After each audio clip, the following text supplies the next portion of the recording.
Kailangan namin. Alaman sa akin. Ito sir, marapat. Po.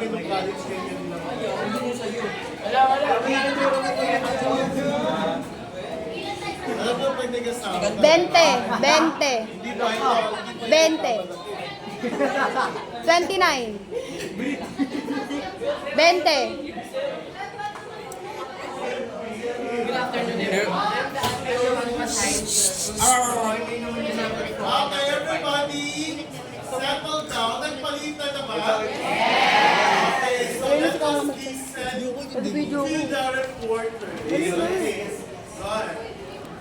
Hello everyone, I'm the one who was assigned to answer the number 4 and 5. So the limit of sine x as x approaches to 25 pi over 6.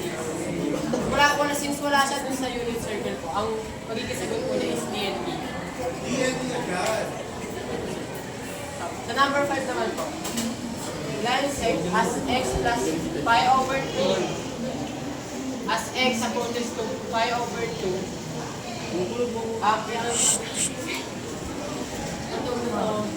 Ah?